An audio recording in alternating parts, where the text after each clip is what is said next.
Sabe aquela sensação de que o ar fica mais pesado, quase metálico, quando você se aproxima de um lugar que a própria terra parece ter rejeitado? Se você gosta de desvendar mistérios que o tempo tentou apagar, inscreva-se agora no nosso canal, porque hoje vamos entrar onde ninguém ousa colocar os pés. Eu passei a maior parte da minha infância ouvindo meu avô contar sobre os lugares que devemos evitar, mas nenhum deles me causava tanto calafrio quanto a casa de madeirite podre e janelas seladas com grossas camadas de sal grosso no fim da vila de São Pedro das Almas. Em 1950, aquela construção era o centro de um dos acontecimentos mais silenciosos e aterrorizantes do nosso interior. Uma história que os antigos guardam às 7 chaves, sob o pretexto de que falar sobre ela atrai o azar. Mas hoje eu decidi que o silêncio custou caro demais. Ao longo desta noite, vamos percorrer os corredores da memória e os fatos que foram documentados em cartas amareladas pelo tempo, revelando por que aquela estrutura ainda permanece de pé, desafiando a lógica e a decomposição natural, enquanto o sal que a cerca escorre como lágrimas de uma culpa que nunca foi perdoada. A vila de São Pedro das Almas, no outono de 1950, era um daqueles lugares onde o relógio parecia rodar mais devagar, um vilarejo encravado entre colinas de terra roxa e matas tão densas que engoliam o sol antes mesmo das 5 da tarde. O personagem central dessa tragédia que se tornou lenda foi o Sr. Elias, um carpinteiro viúvo, homem de poucas palavras e mãos calejadas. Elias vivia na casa de madeirite podre, que hoje todos evitam. Uma morada que ele mesmo ergueu e onde vivia com sua filha, a pequena Ana. A vida seguia com uma normalidade tensa, típica de quem vive isolado do progresso, até que no outono de 1950 as chuvas pararam de cair. E o silêncio na casa de Elias se tornou absoluto demais para ser natural. A vizinhança começou a notar algo estranho quando Ana parou de aparecer nas brincadeiras à beira do riacho. O senhor Elias, que sempre ia à venda buscar mantimentos às sextas-feiras, deixou de aparecer. A desculpa inicial, dada por ele em um encontro rápido na estrada de terra, era de que Ana estava doente. Mas o tempo passou e o que começou como uma simples preocupação se transformou em um terror palpável. Os moradores que passavam em frente à casa durante a madrugada juravam ouvir sons metálicos, como se alguém estivesse arrastando correntes pesadas sobre o assoalho, seguidos por um choro abafado que parecia vir de dentro das paredes. Foi nessa época que Elias começou a ser visto carregando sacos enormes de sal grosso, agindo como se estivesse preparando a casa para um cerco, para manter algo trancado ou, quem sabe, para manter algo de fora. As investigações informais feitas pelos vizinhos revelaram que Elias não estava apenas tentando curar a filha. Em suas incursões noturnas, os moradores observaram pela fresta das janelas que a casa estava sendo transformada. Elias havia removido todos os espelhos e coberto as frestas das portas com uma mistura estranha de banha e sal. Ele parecia estar tentando criar um selo, uma barreira física e espiritual que deveria conter o que quer que estivesse acontecendo ali dentro. O mistério se aprofundou quando uma das vizinhas, Dona Lourdes, afirmou ter visto Ana na varanda.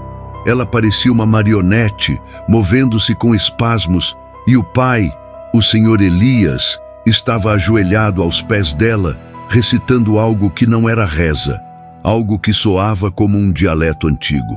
A revelação chocante veio quando um grupo de moradores decididos resolveu invadir a propriedade após 3 dias sem sinal de movimento. Eles não foram recebidos por violência, mas por um frio antinatural que emanava da porta entreaberta. O interior da casa de Elias era um cenário de horror doméstico. O chão estava coberto por uma camada espessa de sal, formando desenhos geométricos complexos.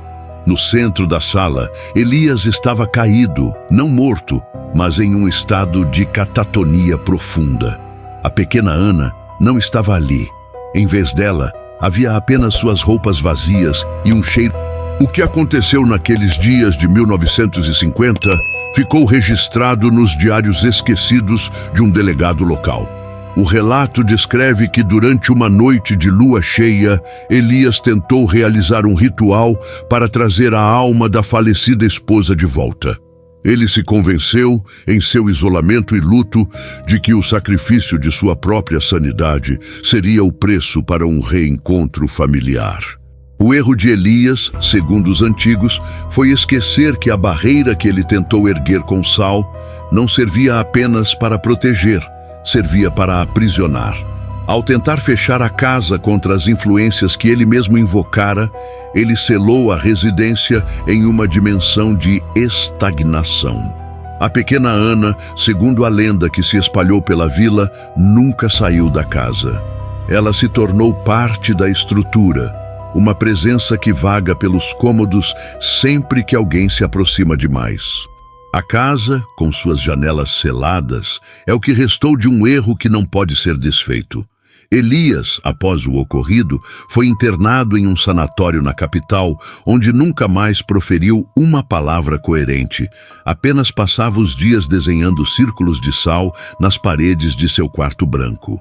A casa continuou lá, intocada, um marco sombrio no fim da vila, sobrevivendo a tempestades e ao abandono porque o sal, dizem, ainda mantém a estrutura em um estado de conservação que desafia a passagem de 7 décadas. Muitos tentaram derrubar a casa, mas as máquinas falham misteriosamente, o motor morre ou as correntes da serra se rompem sem explicação. O sal, espalhado generosamente ao redor da fundação e nos batentes, continua intacto. Não é mais apenas sal de cozinha, é sal que, com o tempo, parece ter se fundido à própria madeira. Quando o vento sopra vindo da mata, é possível ouvir uma voz infantil, carregada de um eco metálico, perguntando se o pai já terminou a reza. Aqueles que moram por perto aprenderam a lição cedo. Não se olha para a casa à noite, não se remove o sal e, acima de tudo, nunca, sob hipótese alguma, entre na casa selada com sal. A história de Elias e Ana é um lembrete de que no interior do nosso Brasil existem segredos que a terra guarda zelosamente, mistérios que não buscam explicação, mas apenas o respeito dos vivos pela dor dos que se foram e daqueles que, de alguma forma, decidiram nunca partir.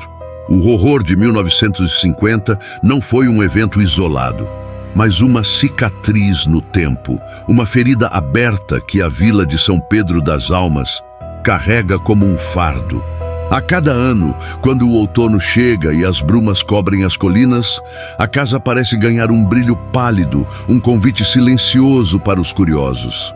Mas a verdade que se esconde atrás das janelas seladas é que a barreira de sal não está mais protegendo o mundo de algo maligno. Ela está protegendo a nossa realidade da persistência de um evento que se recusa a morrer. Elias pode ter sido o arquiteto da tragédia, mas o que ele deixou para trás é um monumento ao luto que se tornou assombração. Se você caminhar por aquela vila e sentir que o peso do ar aumenta, que o silêncio se torna ensurdecedor e que o cheiro de flores podres começa a invadir o seu olfato, dê meia volta. A curiosidade é o caminho mais rápido para encontrar o que deveria ter ficado no passado, trancado em 1950. A história de Elias e Ana nos ensina que algumas portas, uma vez seladas, não foram feitas para serem abertas por mãos humanas, pois o que habita do outro lado não tem pressa, não tem misericórdia e, principalmente, não conhece o fim do tempo.